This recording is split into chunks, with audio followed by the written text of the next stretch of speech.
Monsieur le maire, chers collègues, c'est un honneur de porter ici le vœu de notre arrondissement au nom de Madame la maire, le maire du 7e arrondissement, présidente de notre groupe.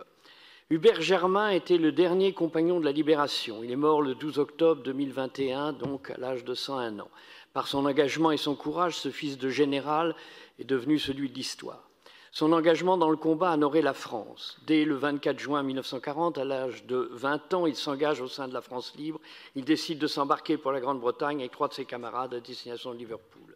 Il prend part aux principales campagnes militaires contre le camp de l'Axe. Il combat d'abord en Syrie en 1941, puis foule le sable de la Libye en 1942, avant de poursuivre le combat en Tunisie et en Italie, lors des batailles de Bir Hakeim et Monte Cassino, à l'occasion desquelles il s'illustre. Aux heures les plus décisives de notre histoire, Hubert Germain répondit présent. En 1944, il participe au débarquement de Provence et au combat de la première armée française qui remonte la vallée du Rhône vers l'Allemagne.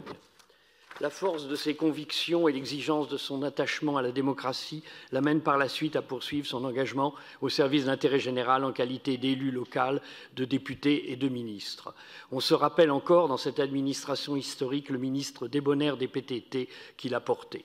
L'histoire d'Hubert Germain est intimement liée au 7e arrondissement. Il en fut l'éminent résident, place du Palais Bourbon, qu'il a quitté pour l'Institution des Invalides, dont il fut pensionnaire jusqu'à la fin de ses jours. Hubert Germain porte la mémoire héroïque des défenseurs de la liberté, de celles qui, au nom d'une certaine idée de la France, se sont battues pour que triomphent les valeurs de la résistance.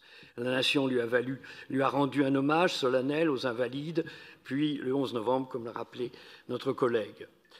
Il faut aujourd'hui en France des braises ardentes, disait-il. Ainsi, pour que les enfants de France puissent continuer à les ranimer, nous vous appelons, chers collègues, à voter ce vœu qui donne le nom d'Hubert Germain, compagnon de la Libération, à la contre-allée du boulevard des Invalides, située le long de l'hôtel national et de l'Institution, entre la rue de Grenelle et la rue de Tourville. Je vous remercie.